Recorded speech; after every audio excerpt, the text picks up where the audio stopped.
make a move and the bunny gets it. I said, put the bunny back in the box. Why couldn't you put the bunny back in the box?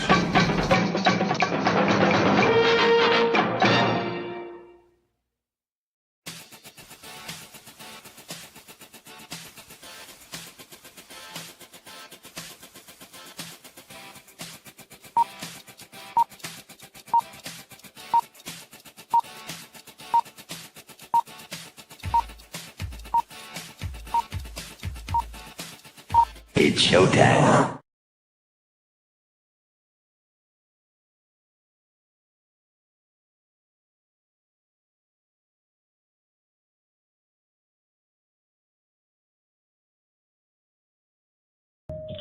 Roar. Roar. Colonel Ironside's here.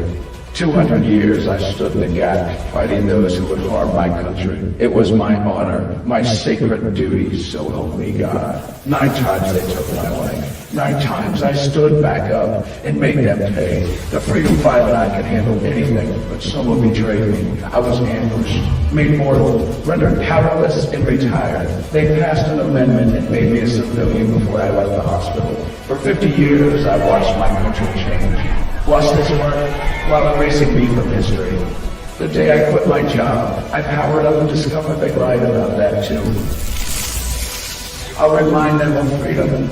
I'll remind them of duty. I'll remind them of their oaths to do they serve. I'll remind them while I'm shoving it down their throats.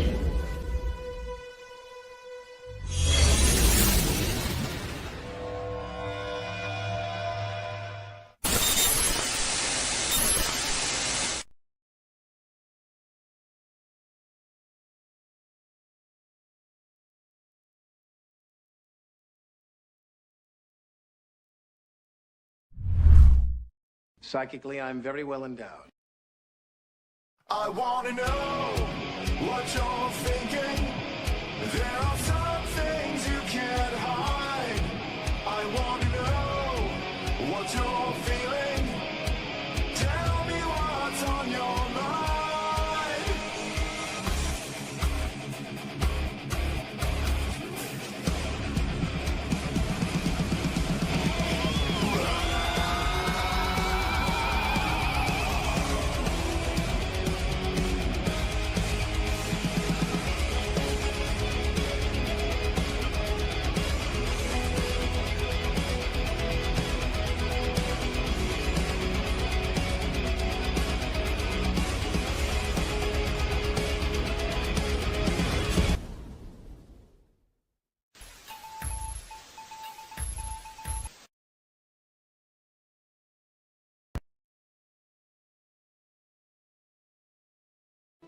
I picked these for you.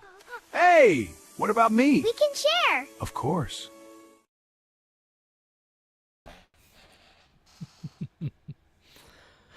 Hello, welcome to Monday night. Whoa, hold on. What the heck happened there? There we go. Alright, welcome to Monday night. This is Cooper from Telepathic Bunny Comics.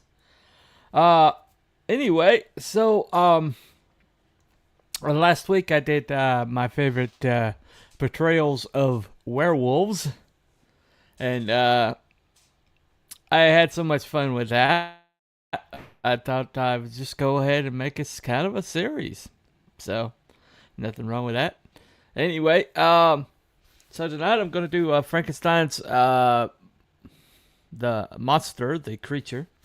A lot of people, mistakenly call him Frankenstein. He is not Frankenstein. He is Frankenstein's creation. So, that happens a lot. That mistake gets made. Now, the creature is pretty much portrayed a lot in a lot of different ways throughout pop culture. So I'm going to play something that's shows kind of like the span of creature, like the way it's been portrayed in culture, from the supposed to be the worst to the best, but some of the ones that they think are the best, I'm kind of like, really, you know. Anyway, but this is a good way to get into the topic, and so here we go. So you go.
Yeah, that's some pretty bad stinkers in there. But it's just pretty interesting how uh, Dracula, his interpretations are pretty static. You get to either the diplomat Dracula, the romantic Dracula, or the monster Dracula. That's like three different types. But with Frankenstein, it's like everybody has their own spin on it. And as recently as last year, Benicio del Toro put out his version of Frankenstein last year. And I haven't, but I'm told it's pretty close to Mary Shelley's version. There was an actual Mary Shelley Frankenstein. I think it's 2004, maybe. Kenneth Branagh. But his choice for Frankenstein, Robert De Niro. Yeah, that one was pretty much doomed from the beginning. And I have watched it, and I'm sorry. Even before Bobby went off the reservation mentally, he just wasn't. He just doesn't have a physical presence necessary to pull off Frankenstein's monster. He just doesn't. And just I mean, Kenneth Branagh did a really great version of Victor Frankenstein.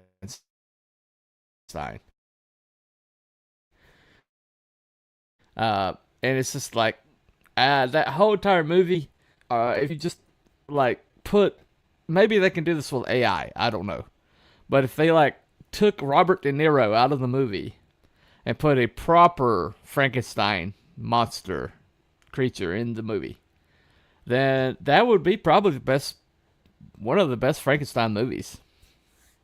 But that glaring deficit there. Who ever thought that Robert De Niro, tiny little pygmy that he is, could ever, be able to pull off Frankenstein's monster? I have no idea. That would definitely among the worst portrayals of the creature. Definitely. And one thing I did notice in the pantheon of creature makeups, that monster makeup for Herman Munster, that's pretty solid. That really holds up. I mean, it really does. But you know, back then, some of the television stuff that they were doing was like movie quality, just absolute movie quality. And for some reason, I keep getting people showing up and then leaving, and showing up and leaving, and showing up and leaving. I don't know why that is, but we'll stay the course. We'll stay the course. I'm getting no promotion from YouTube whatsoever, or X. X doesn't promote you these days for whatever reason, unless you have some,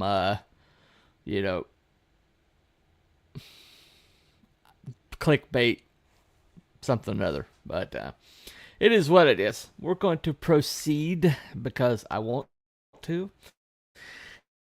Now, you might notice in the thumbnail that I have Tom Noonan's Frankenstein. Tom Noonan passed away recently, as just a couple of days ago, I think. And that's one of the reasons I decided to do the show today. It's because his version of Frankenstein is definitely one of my favorites. And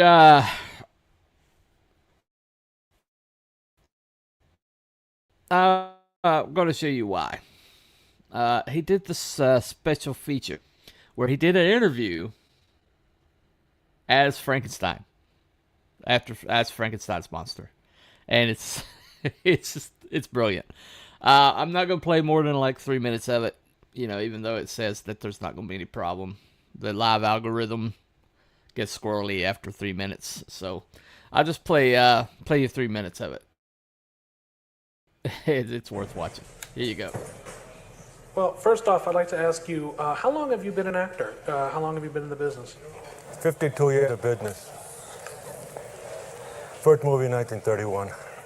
Well, it sounds like things went pretty well for you. Oh, very well, very well. Most of the pictures, the big companies, worked several times in Europe. I worked at the TV in the 60s, which, I appreciate the opportunity to be seen by a wider audience, but I got overexposed. So what happened after that? Well, after that, I spent a lot of time traveling. I couldn't get work. My agent advised me that I should avoid that series, but, it was a chance to make a quick few bucks, and I've been in the business a long time. But what I'd like to talk about tonight is this may be one of the last monster movies that I may do. I think your fans might be surprised to hear that. Well, I know that. I have a lot of people that have been following me for years, but I love the monster movies. They've done a lot for me. I brought a lot of happiness into people's lives, but I think it's time for me to make people pictures. My agent and I've talked about this. I've changed agencies, of course. That it's time for me to break out of this mold. So what is it about this film that you're finding the most enjoyable? Well, from my point of view, what I most enjoy about this movie is the opportunity to work with children. Now, I got a lot of bad rap with these children. Early on, there was a thing with that little girl, and that little girl, it's a real problem. It's tough to work with. I had no choice but, to give her a swim. I didn't know she couldn't swim.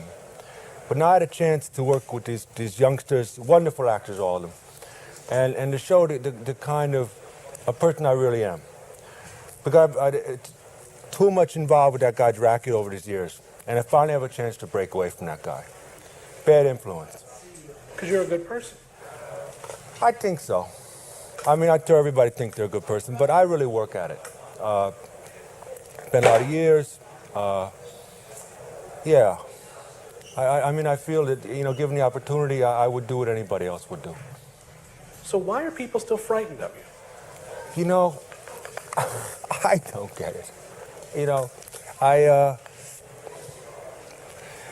Sometimes I think it's, I don't know. Could it be the way you look? That part of it, I got the way I look, certain people have difficulty with. The size, I think the power. People frightened by the power.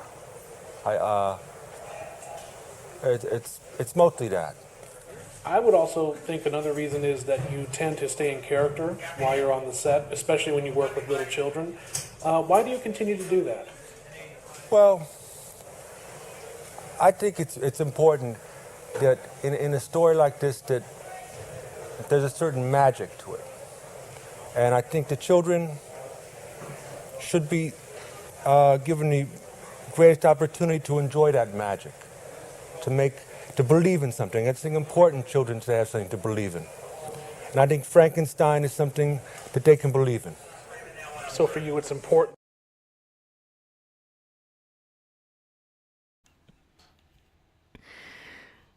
That was on the feature of Monster Squad Anniversary reissue, which I have a copy of course. But yeah, that's basically Tom Noonan in character giving an interview as Frankenstein. And according to the feature, it was completely improvised on the spot. Somebody, the guy off screen was actually the director, and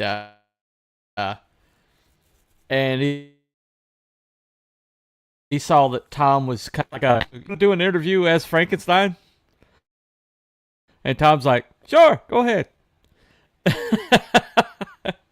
For all his creepiness, for all his the ways that he was unnerving, in a lot of ways. He was just like most of the villain actors wind up being sweethearts. I mean, just absolute sweethearts. Some of the kindest hearted people you're ever going to meet, and they can play the most vicious monsters.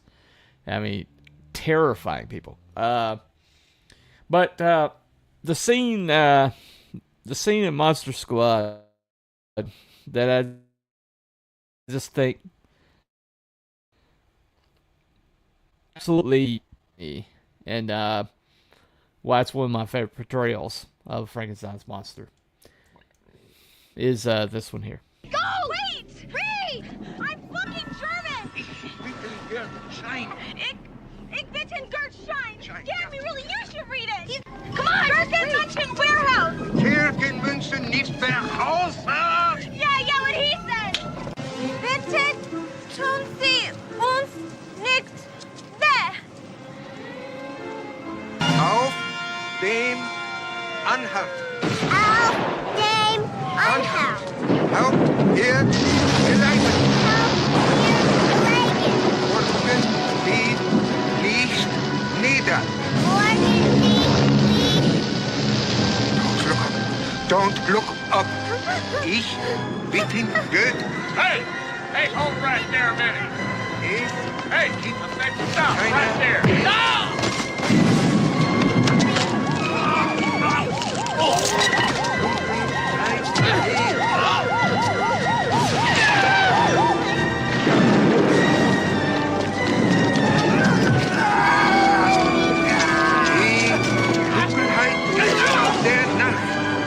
Die Dunkelheit der Nacht, die Seele, den Tod, die Licht, dem Tod, das sich wie bei der Nosferatu.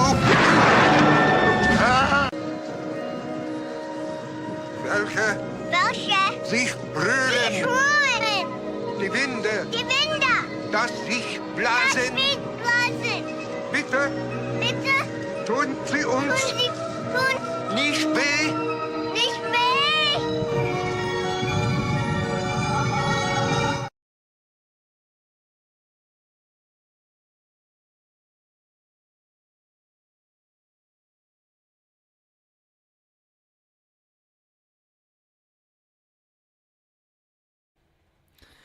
All right. Uh,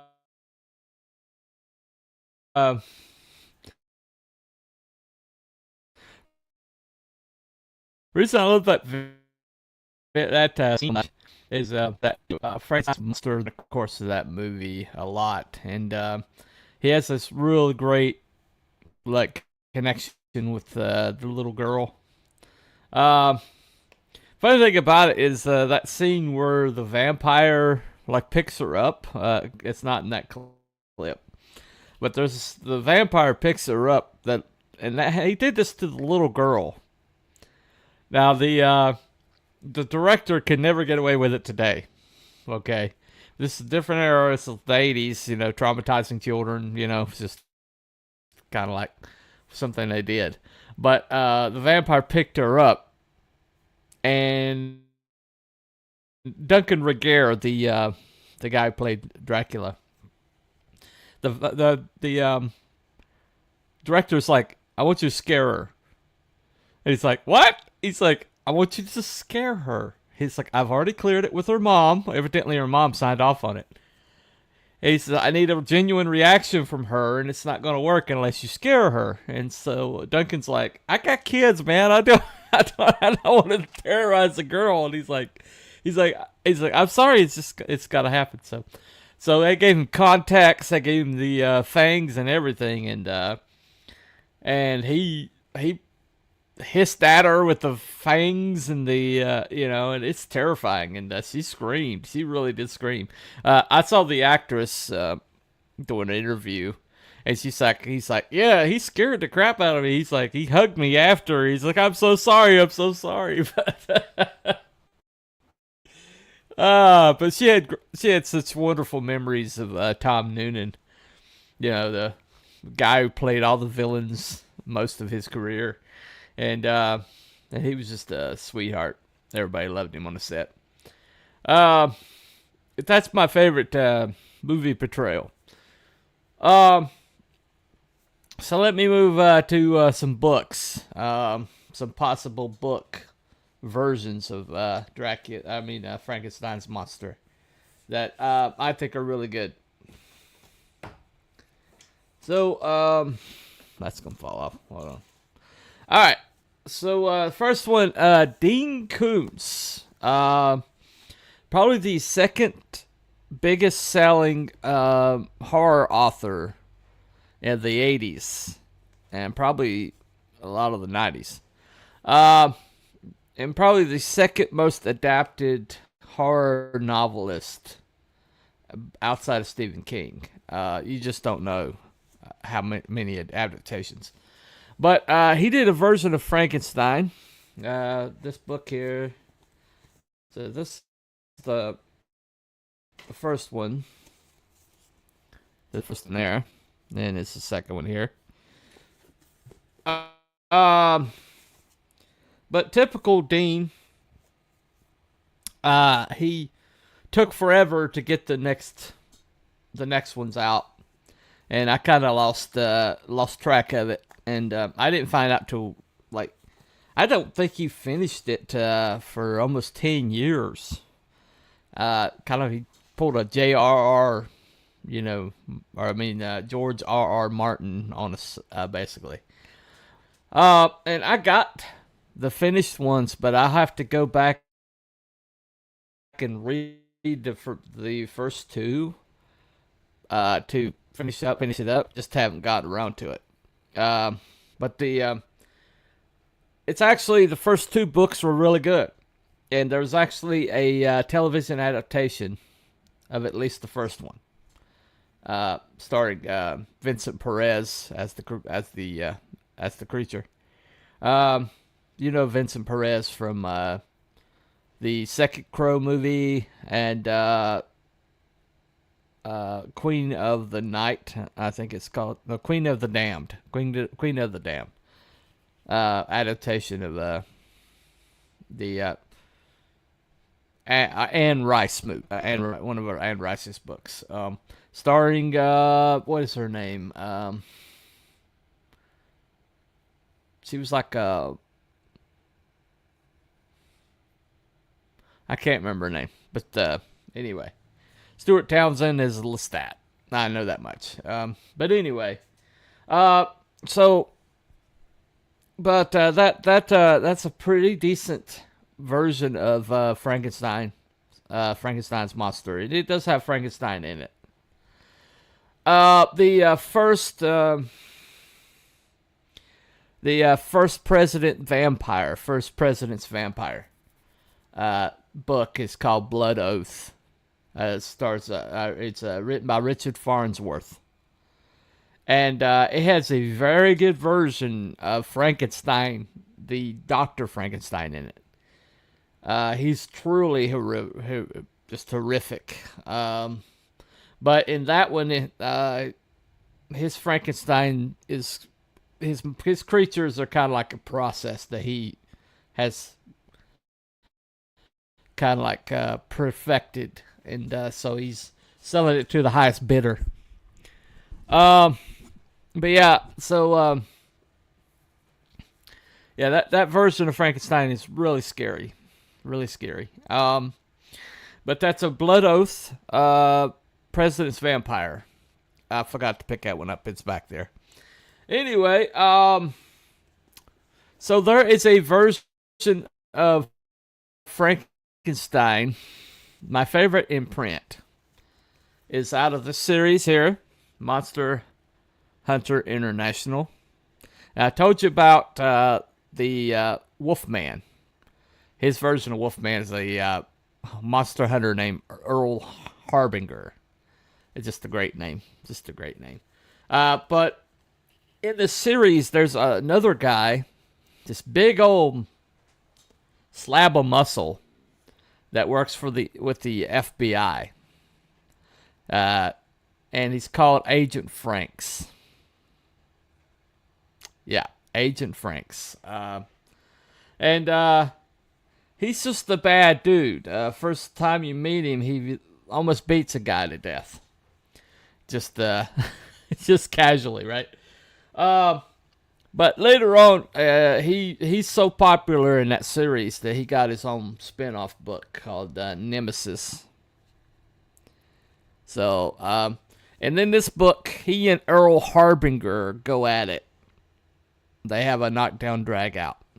And so it's werewolf versus Frankenstein, basically. It's a great, really, really awesome culmination of their relationship, as it were. But in that one, in several adaptations I saw, kind of like I Frankenstein, were the intelligence that inhabits Frankenstein actually comes from like angelic sources. That's like a more of an habitation, like a possession. Frankenstein's basically this empty vessel that gets possessed by angelic being. But that was Monster Hunter International's version of Frankenstein. Kind of goes that way. I Frankenstein does the same thing.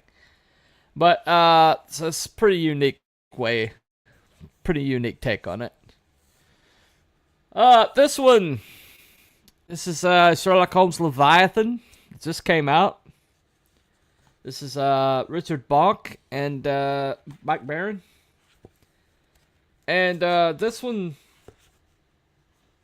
kind of has a surprise character kind of show up. Namely, this guy.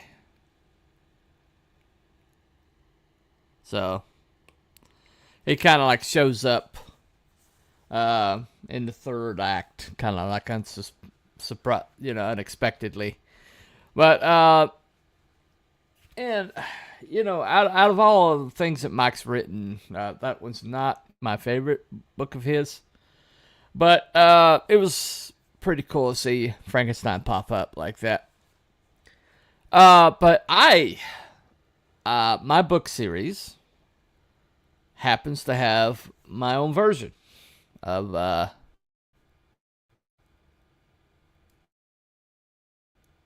me go over here. But I happen to have my version of Frankenstein.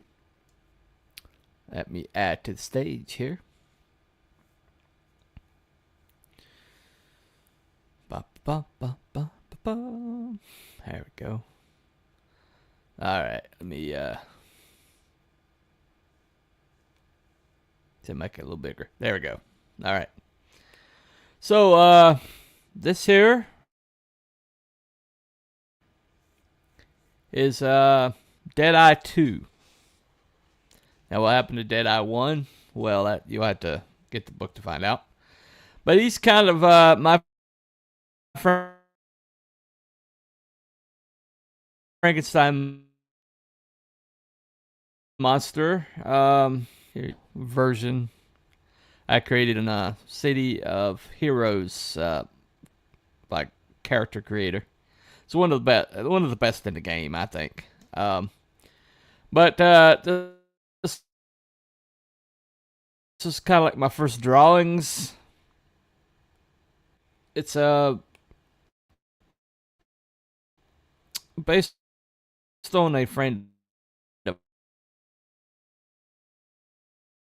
mine. This is him in my cover, my like special cover for my ash can, my digital ash can. But yeah, that's he's in that one.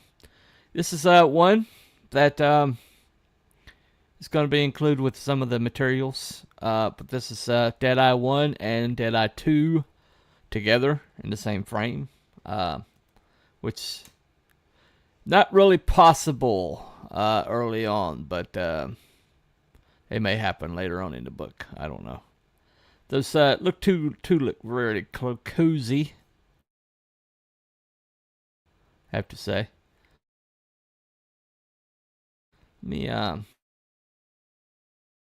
He made for me before he disappeared, but he never gave me the finished one. I basically had to enhance it, and my colorist had to do the best she could with it. But definitely one of my favorite versions of the guy.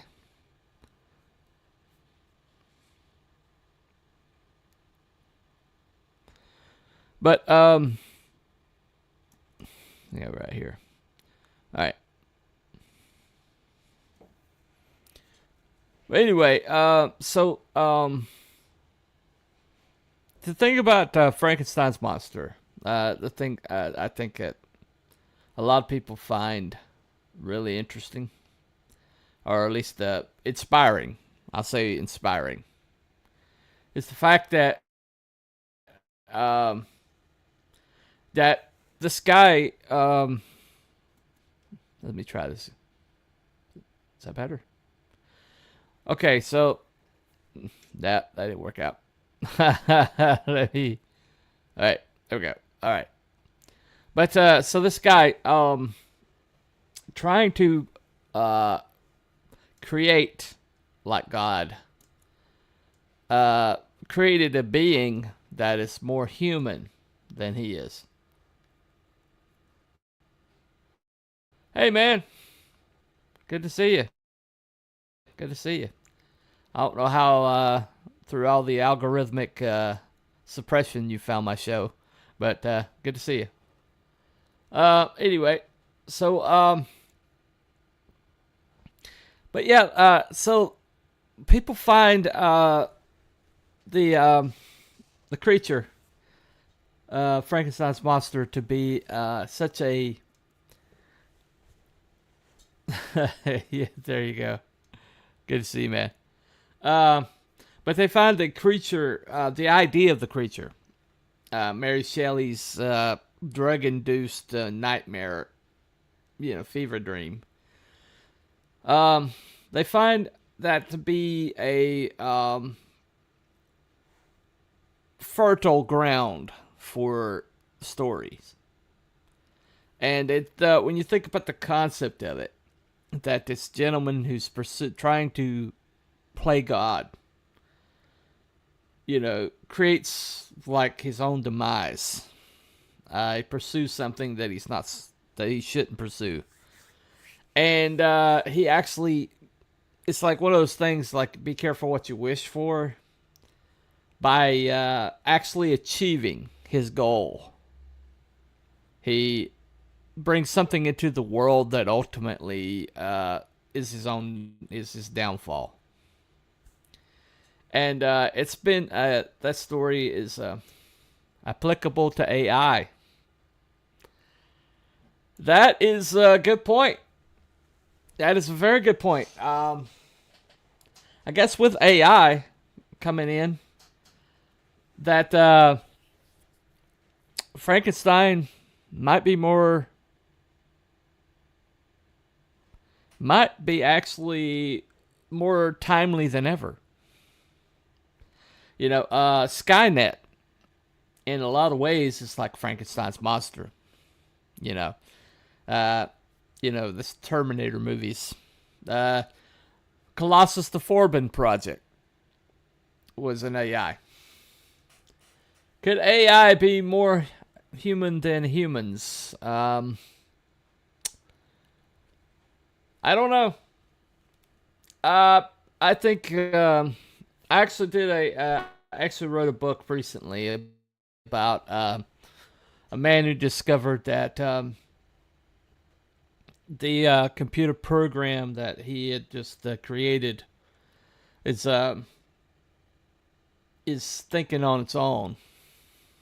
And he's got to make a decision whether to destroy it or risk it basically infecting the rest of the internet with sentience.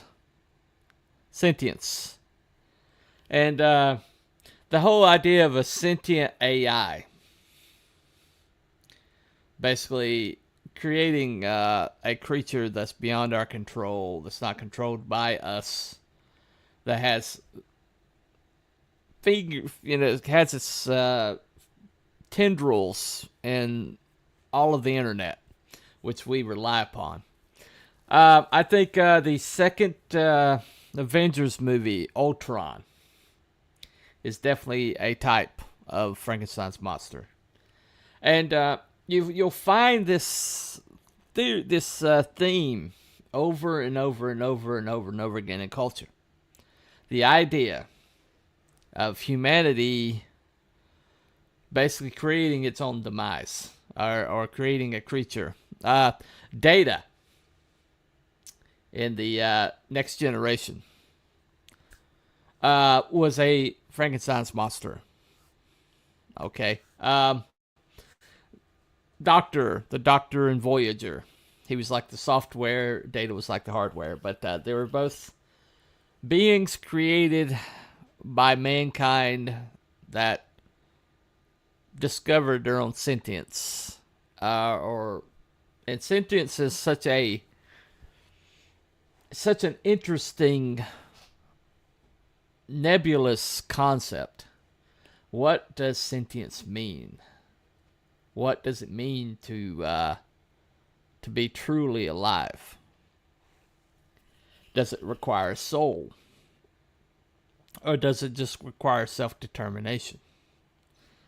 And we're not done we're not done exploring this question. We're not done figuring out what that means. Because ultimately, to figure out the way to create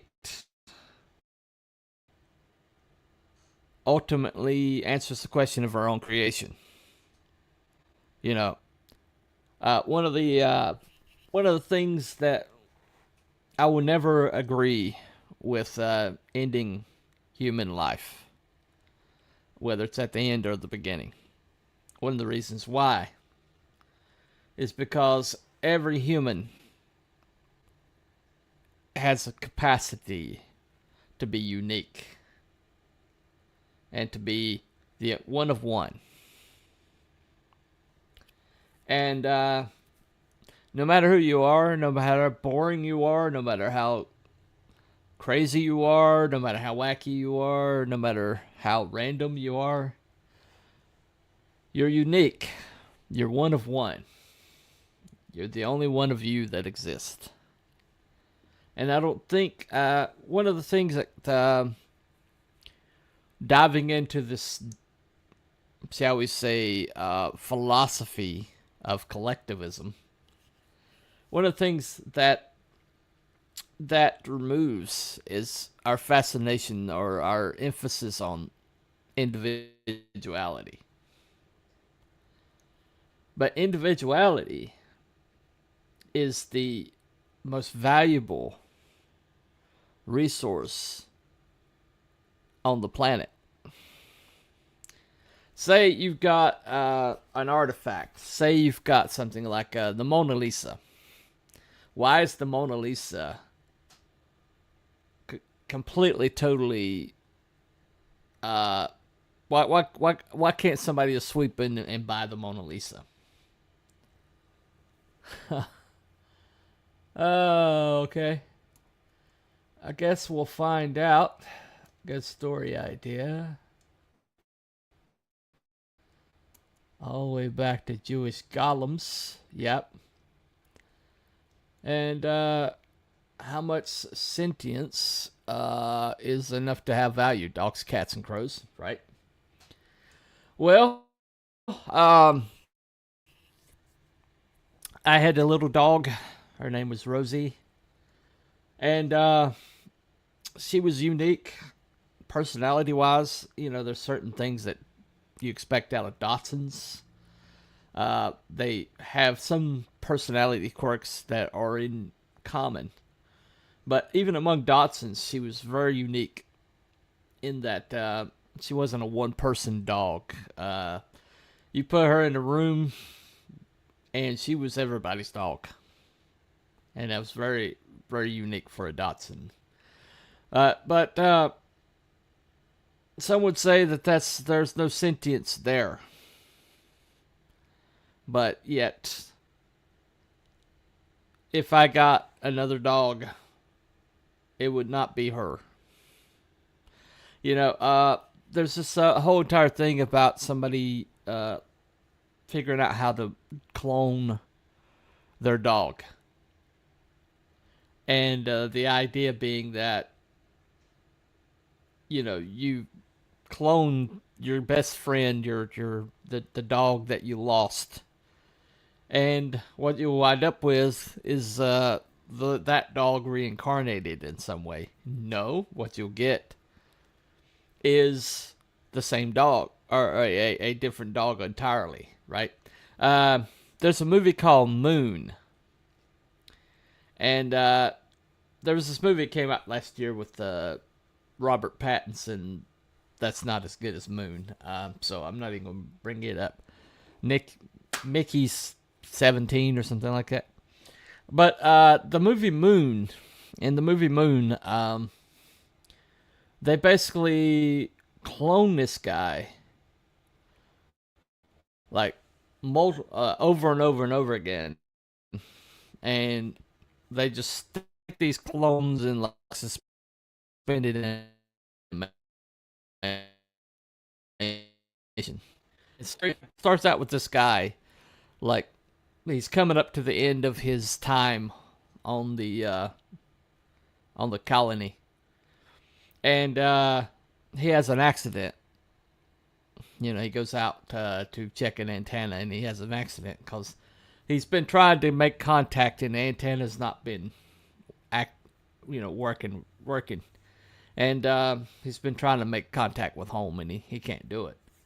Well, he has this accident, and then suddenly he's back in the station. But he seems to be different in a way. And, you know, you're like, what's going on here? And then he goes out and he finds this vehicle, and inside the vehicle is him, but it's another him, like an older him, one that has all these memories of being on the station longer, right? And then it turns out, they're clones. But the whole entire thing is like, the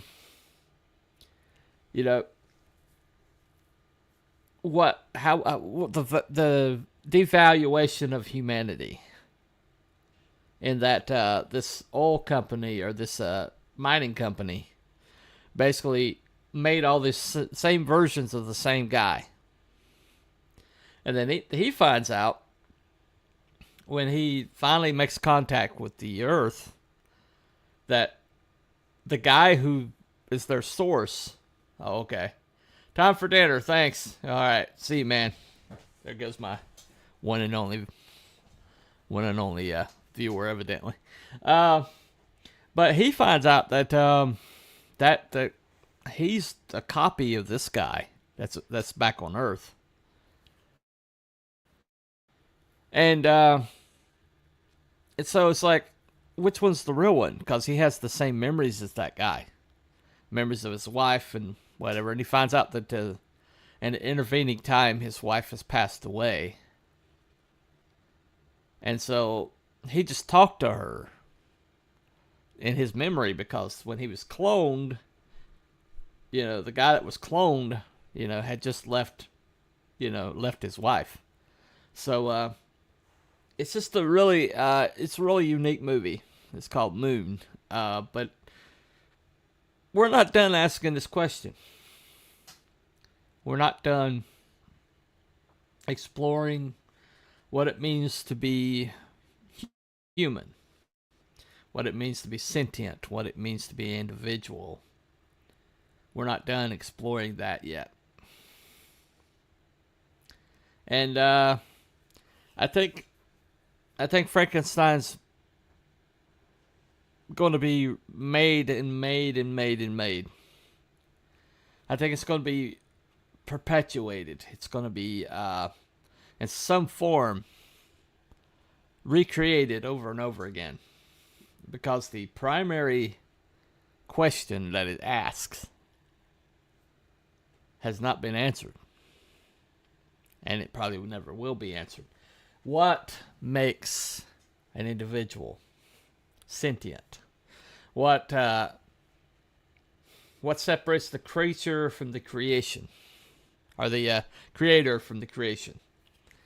And as mankind attempts to create, attempts to perpetuate itself artificially, what kind of mistakes are we going to make?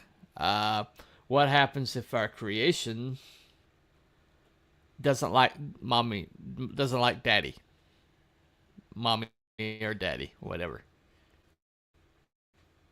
What happens when that happens? Okay. There's movies like Species that also have that same people making something. This is like robot movies where somebody makes a robot and winds up killing people. I can't remember that one. Megan, I think. Megan from a couple years ago. But we're going to keep remaking Frankenstein at some level, over and over and over again. Primary question: what separates creation and creator? And can mankind create like God creates? And so I think a lot of people, they're looking into cloning, they're looking into robotics, they're looking into artificial intelligence, which is the big thing right now. And so right now, all the artificial intelligence, like you like YouTube's artificial intelligence, suppressing everybody, taking down channels left and right, making all these big mistakes. You play a clip and that YouTube says will clear, and then the AI takes you down. AI is only as good as the programmers. And so until AI starts programming itself, and if that starts happening, we may be looking at an end time event. We may be seeing the end of everything. And they are just bound and determined to get there. And so the rules are in the lesson, the warning of Frankenstein is just being ignored. We're such a hurry to see if we can that we're not asking if we should.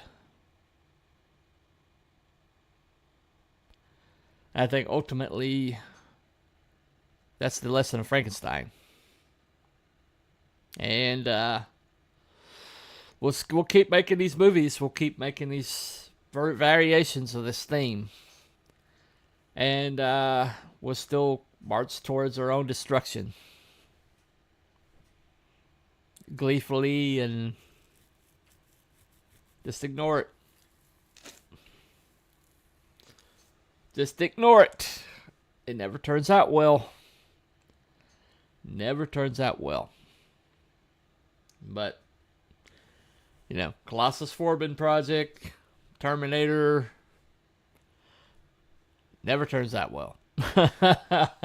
But, here we go. Anyway, so thank you all for, for watching this, evidently, after the show's over.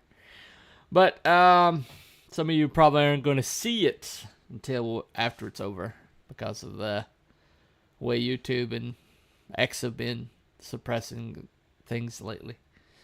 But the question that needs to be asked, the question that Frankenstein ultimately is trying to posit, is that, is our reach about to exceed our grasp? Are we about to or in our attempt to become our God ourselves? Are we about to create something that is going to be the end of us all? I think that's the question that we need to be asking. That's the question that Frankenstein is warning us about. And it's the question that we're all just, powers that be, are just ignoring right now. But anyway, thank you all for coming. And we will see you next time. Follow the white rabbit. Bye, everybody.